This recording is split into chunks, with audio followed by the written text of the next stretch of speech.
Thank you very much, John, for that kind introduction. Ladies and gentlemen, it is an honor to have the opportunity to attend my first Shangri-La conference. I want to commend the International Institute for Strategic Studies for fostering this very important dialogue, this very important discussion that is taking place here this weekend. I am, as I understand it, the third United States Secretary of Defense to appear at this forum. Across administrations from both political parties in the United States. That is, I believe, a testament to the importance that the United States places in this dynamic and critical region of the world.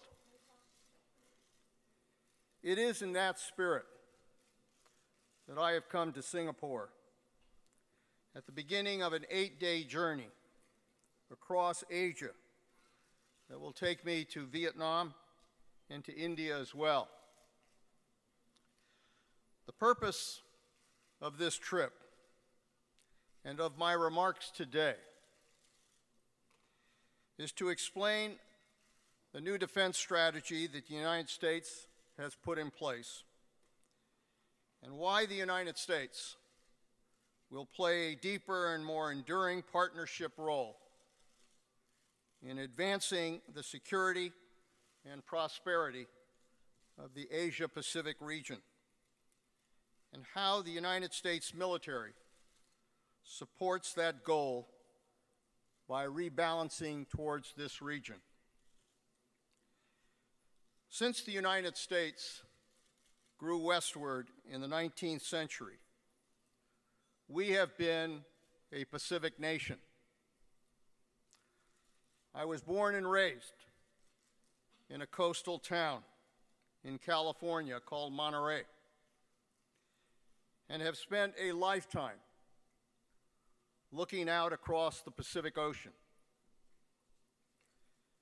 As a fishing community, as a port, the ocean was the lifeblood of our economy. And some of my earliest memories as a child during World War II are of watching American troops pass through my community, trained at a military reservation called Fort Ord, and were on their way to face battle in the Pacific. I remember the fear that gripped our community during World War II, and later when war again broke out on the Korean Peninsula. Despite the geographic distance that separates us, I've always understood that America's fate is inextricably linked to this region.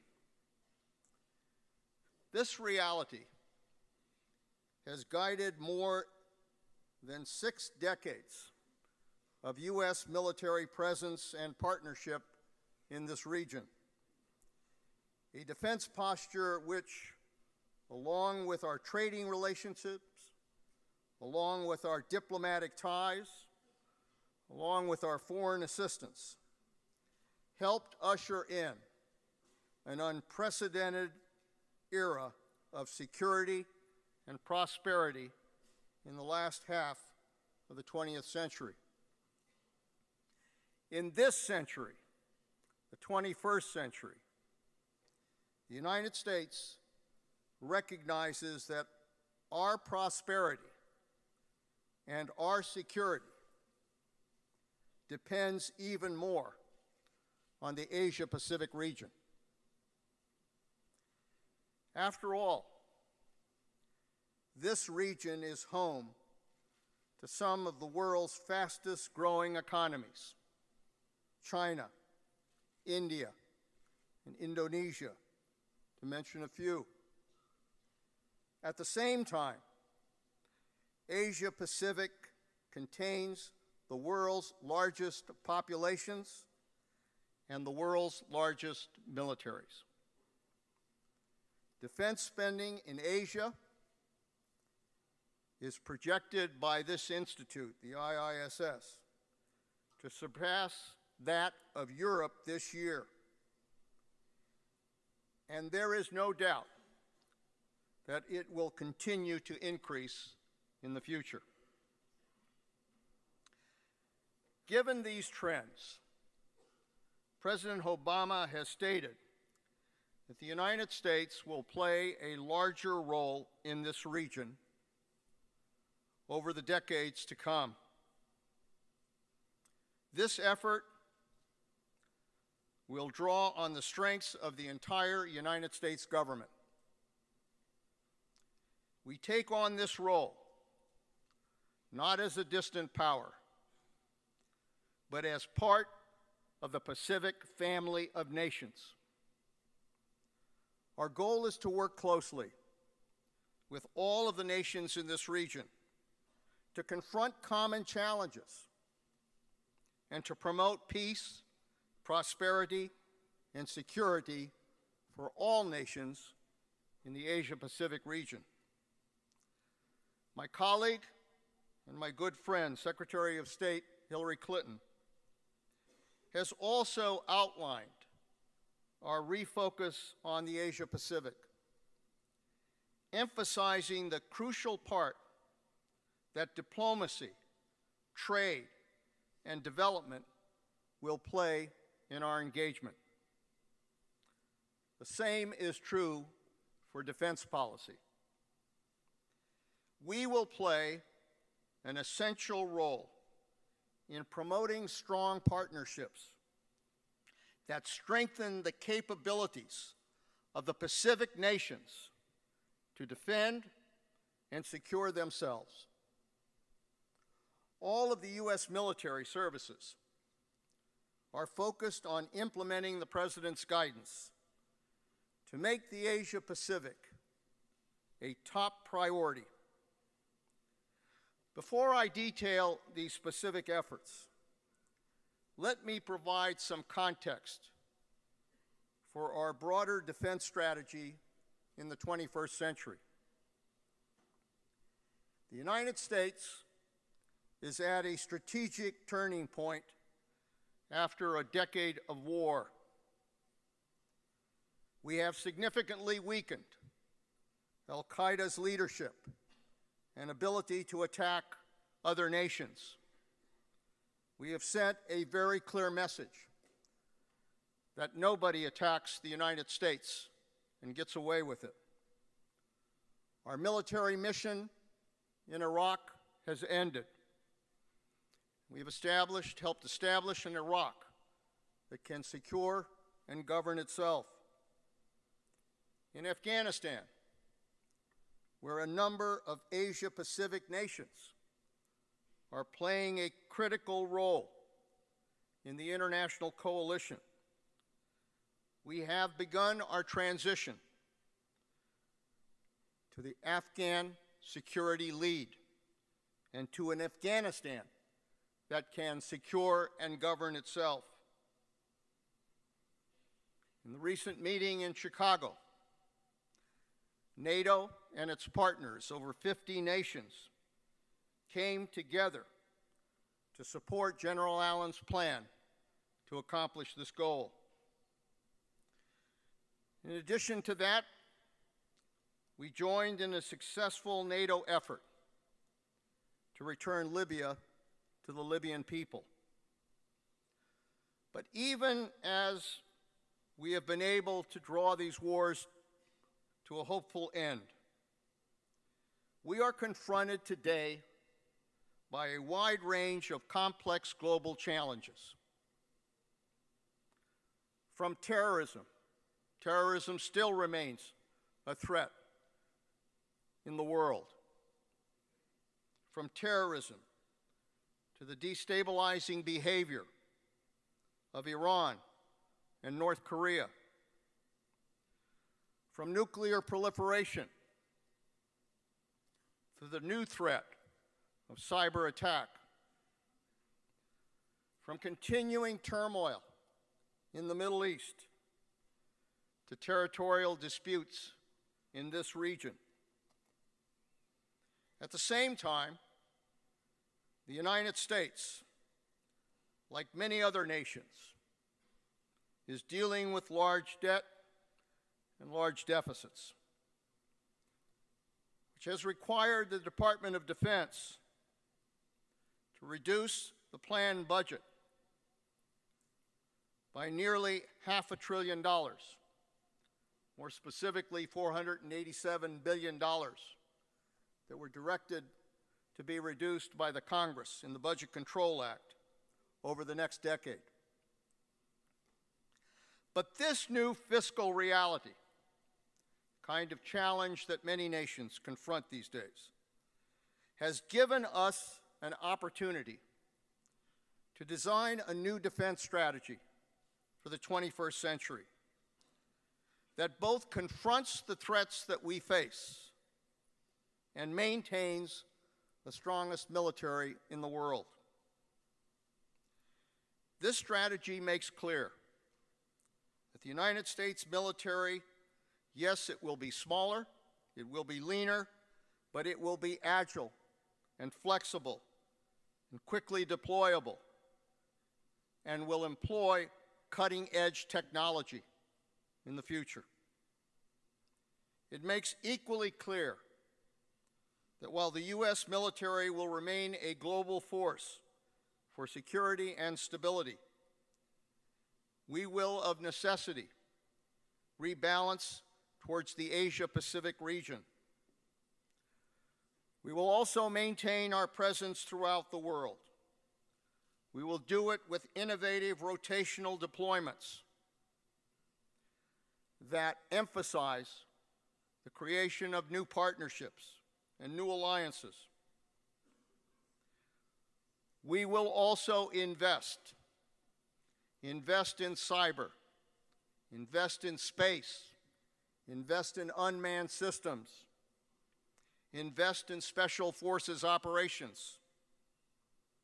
We will invest in the newest technologies, and we will invest in the ability to mobilize quickly if necessary.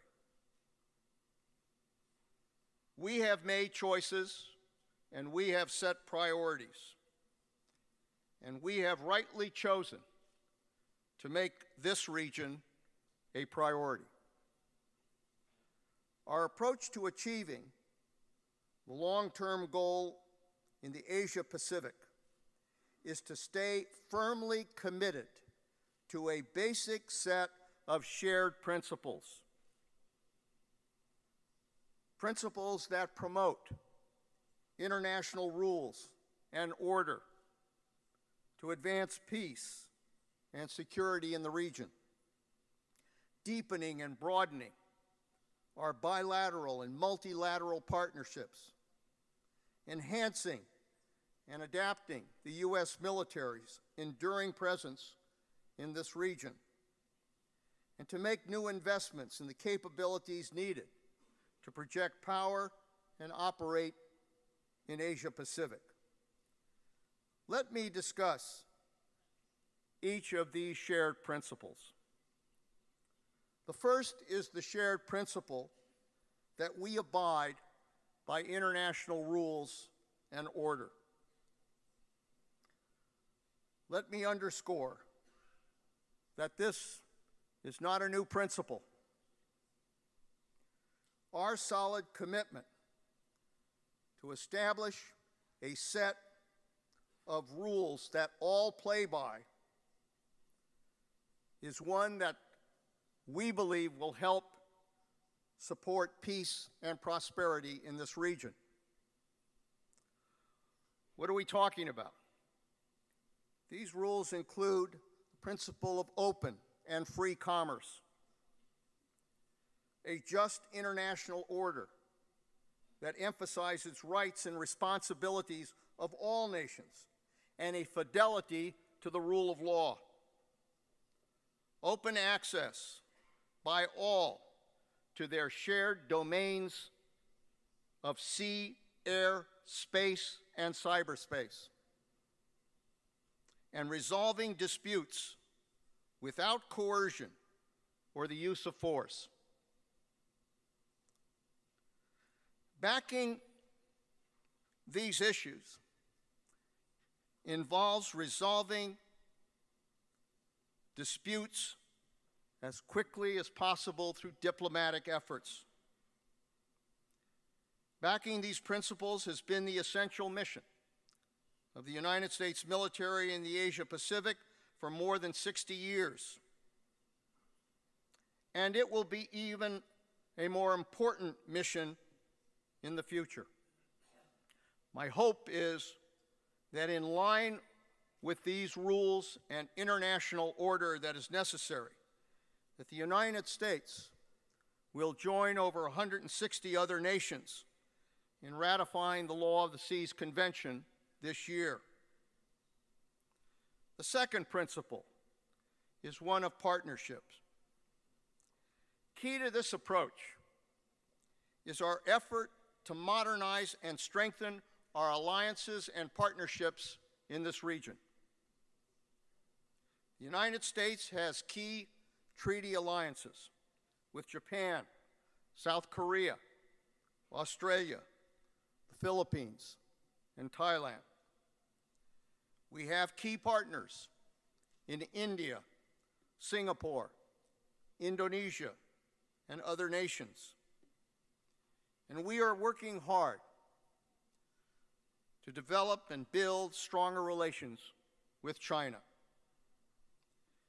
As we expand our partnerships, as we strengthen our alliances, the United States-Japan alliance will remain one of the cornerstones for regional security and prosperity in the 21st century.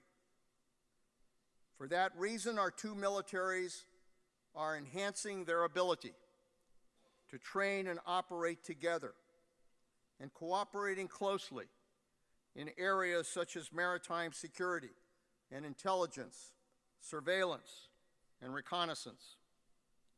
We are also jointly developing high-tech capabilities, including the next-generation missile defense interceptor, and exploring new areas of cooperation in space and in cyberspace. In the past several months, we have strengthened the alliance and our broader strategic objectives in the region with a revised plan to relocate Marines from Okinawa to Guam. This plan will make the U.S. presence in Okinawa more politically sustainable, and it will help further to develop Guam as a strategic hub for the United States military in the Western Pacific, improving our ability to respond to a wide range of contingencies in the Asia-Pacific region. Another linchpin of our Asia-Pacific security is the U.S. alliance with the Republic of Korea. During a year of transition and provocation on the Korean Peninsula, this alliance has been indispensable, and I have made it a priority to strengthen it for the future. To that end, even as the United States reduces the overall size of its ground forces in the coming years in a transitional way over a 5-year period, we will maintain the United States Army's significant presence in Korea. We are also boosting our intelligence and information sharing with the Republic of Korea, standing firm against hostile provocations from North Korea while transforming the alliance with new capabilities to meet global challenges. The third shared principle is presence. While strengthening our traditional alliances in Northeast Asia and maintaining our presence there, as part of this rebalancing effort, we are also enhancing our presence in Southeast Asia and in the Indian Ocean region. A critical component of that effort is the agreement announced last fall for a rotational Marine Corps presence and aircraft deployments in northern Australia. The first detachment of Marines arrived in April, and this Marine Air Ground Task Force will be capable of rapidly deploying across the Asia-Pacific region, thereby enabling us to work more effectively with partners in Southeast Asia and the Indian Ocean and tackle common challenges such as natural disasters and maritime security. These Marines will conduct training and exercises throughout the region, and with Australia, strengthening one of our most important alliances and building on a decade of operational experience together in Afghanistan. And speaking of that, I welcome and applaud Australia's announcement that later this year it will assume leadership of Combined Team Arusakan and will lead our security efforts there through 2014. We are also continuing close operational cooperation with our longtime ally, Thailand. The Thais annually host Cobra Gold, a world-class multilateral military exercise, and this year we will deepen our strategic cooperation to meet shared regional challenges. We are energizing our alliance with the Philippines. Last month in Washington, I joined Secretary Clinton in the first ever 2+2 meeting with our Filipino counterparts. Working together, our forces are successfully countering terrorist groups. We are also pursuing mutually beneficial capability enhancements and working to improve the Philippines' maritime presence. Chairman Dempsey will be traveling from here to the Philippines to further our military engagement. Another tangible manifestation of our commitment to rebalancing is our growing defense relationship with Singapore. Our ability to operate with Singaporean forces and others in the region will grow substantially in the coming years when we implement the forward deployment of the littoral combat ships to Singapore. As we take existing alliances and partnerships in new directions, this rebalancing effort also places a premium on enhancing partnerships with Indonesia, Malaysia, and India, and Vietnam, and New Zealand. In the coming days, I will travel to Vietnam to advance bilateral defense cooperation, building off of the comprehensive Memorandum of Understanding that our two nations signed last year. From Vietnam, I will travel to India to affirm our interest in building a strong security relationship with a country I believe will play a decisive role in shaping the security and prosperity of the 21st century. And as the United States strengthens these regional partnerships, we will also seek to strengthen a very important relationship with China. We believe China is a key to being able to develop a peaceful, prosperous, and secure Asia-Pacific in the 21st century.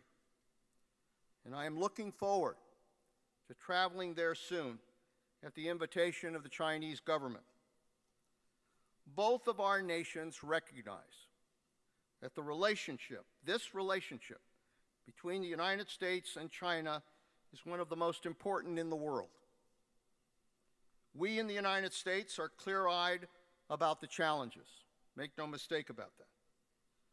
But we also seek to grasp the opportunities that can come from closer cooperation and a closer relationship. I'm personally committed to building a healthy, stable, reliable, and continuous mill-to-mill relationship with China. I had the opportunity to host Vice President Xi and later Defense Minister General Liang at the Pentagon in the effort to pursue that goal.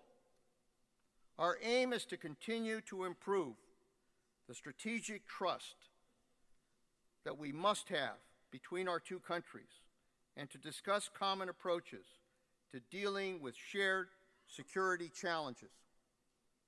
We are working with China to execute a robust military-to-military engagement plan for the rest of this year. And we will seek to deepen our partnership in humanitarian assistance, counter-drug, and counter-proliferation efforts. We have also agreed on the need to address responsible behavior in cyberspace and in outer space. We must establish and reinforce agreed principles of responsible behavior in these key domains. I know that many in the region and across the world are closely watching the United States-China relationship. Some view the increased emphasis by the United States on the Asia-Pacific region as some kind of challenge to China. I reject that view entirely. Our effort to renew and intensify our involvement in Asia is fully compatible with the development and growth of China. Indeed, increased U.S. involvement in this region will benefit China as it advances our shared security and prosperity for the future. In this context, we strongly support the efforts of both China and Taiwan that both have made in recent years to try to improve cross-strait relations. We have an enduring interest in peace and stability across the Taiwan Strait. The United States remains firm in the adherence to a one-China policy based on the 3 communiques and the Taiwan Relations Act. China also has a critical role to play in advancing security and prosperity by respecting the rules-based order that has served the region for 6 decades. The United States welcomes the rise of a strong and prosperous and successful China that plays a greater role in global affairs. Another positive step towards furthering this rules-based order is Asia's deepening regional security architecture, which the United States strongly supports. Last October, I had the opportunity to be the first U.S. Secretary of Defense to meet privately with all ASEAN defense ministers in Bali. We applaud the ASEAN Defense Ministers Meeting Plus for producing real action plans for multilateral military cooperation.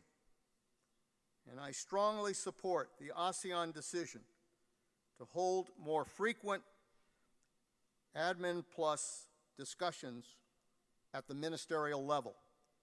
We think this is an important step towards developing real coordination, communication, and support between these nations.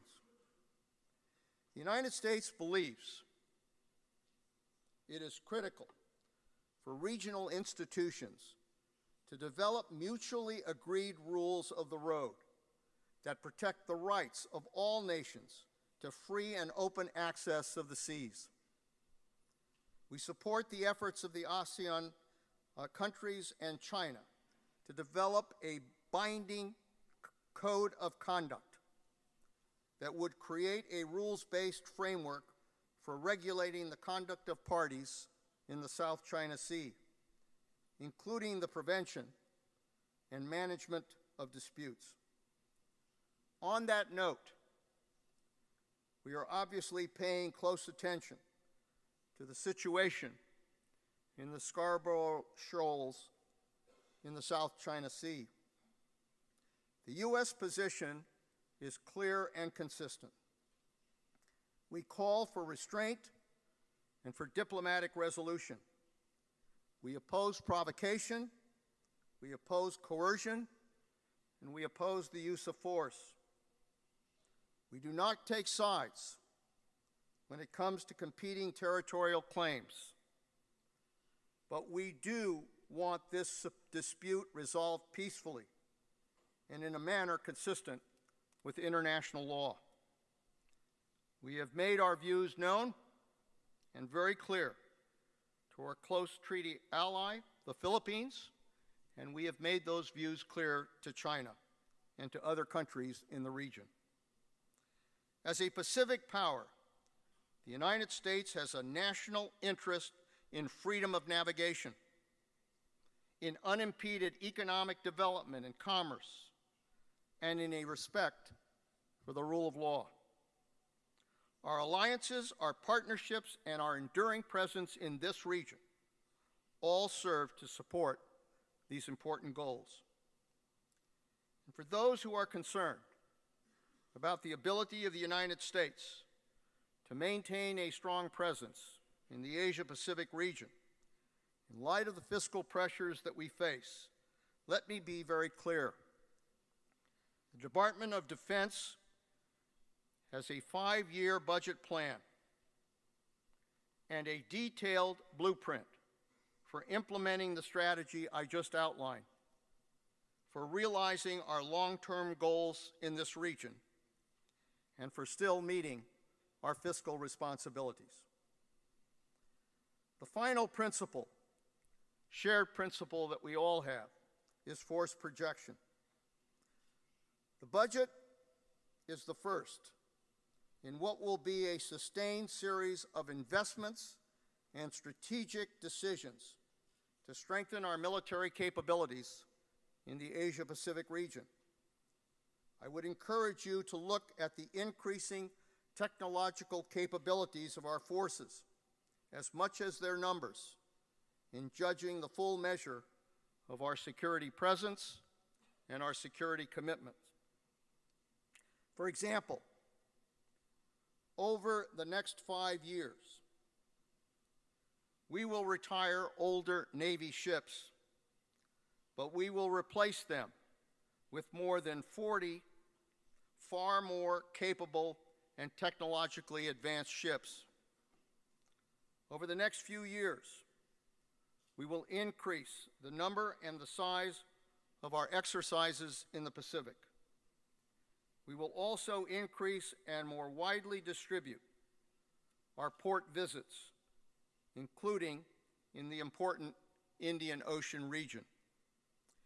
And by 2020, the Navy will reposture its forces from today's roughly 50-50% split between the Pacific and the Atlantic to about a 60-40 split between those oceans. That will include 6 aircraft carriers in this region, a majority of our cruisers, destroyers, littoral combat ships, and submarines. Our forward deployed forces are the core of our commitment to this region, and we will, as I said, sharpen the technological edge of our forces.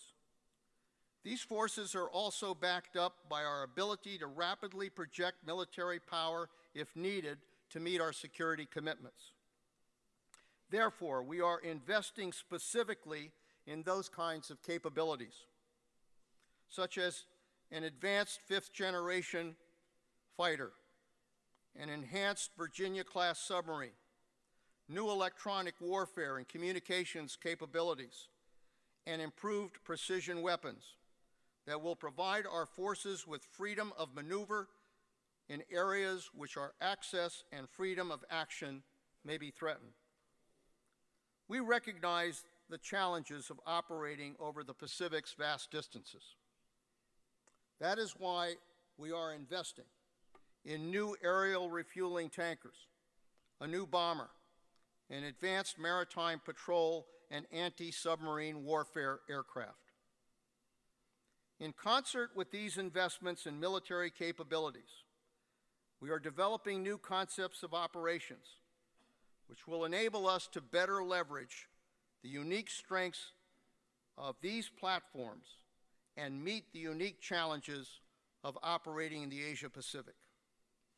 In January, the Department published a joint operational access concept, which, along with these related efforts that are like the air-sea battle, are helping the Department meet the challenges of new and disruptive technologies and weapons that could deny our forces access to key sea routes and key lines of communication. It will take years for these concepts and many of the investments that I just detailed, but we are making those investments in order that they be fully realized. Make no mistake, in a steady, deliberate, and sustainable way, the United States military is rebalancing and is bringing an enhanced capability development to this vital region. Earlier this week, I had the opportunity to deliver the commencement address at the U.S. Naval Academy. And there I had the pleasure of handing a diploma to the first foreign student to achieve top graduate honors, a young midshipman from Singapore, Sam Tan Wee Chen. I told the graduating class of midshipmen that it would be the project of their generation to meet the challenges and seize the opportunities that are emanating from the Asia-Pacific region. By working in concert with all elements of American power, I truly believe that these young men and women will have the opportunity to play a vital role in securing a century of peace and prosperity for the United States and for all of the nations of this region. Over the course of history, the United States has fought wars. We have spilled blood. We have deployed our forces time and time again to defend our vital interests in the Asia-Pacific region. We owe it to all of those who have fought and died to build a better future for all nations in this region. The United States has long been deeply involved in Asia-Pacific. Through times of war and times of peace, under Democratic and Republican leaders and administrations, through rancor and through comity in Washington, through surplus and through debt.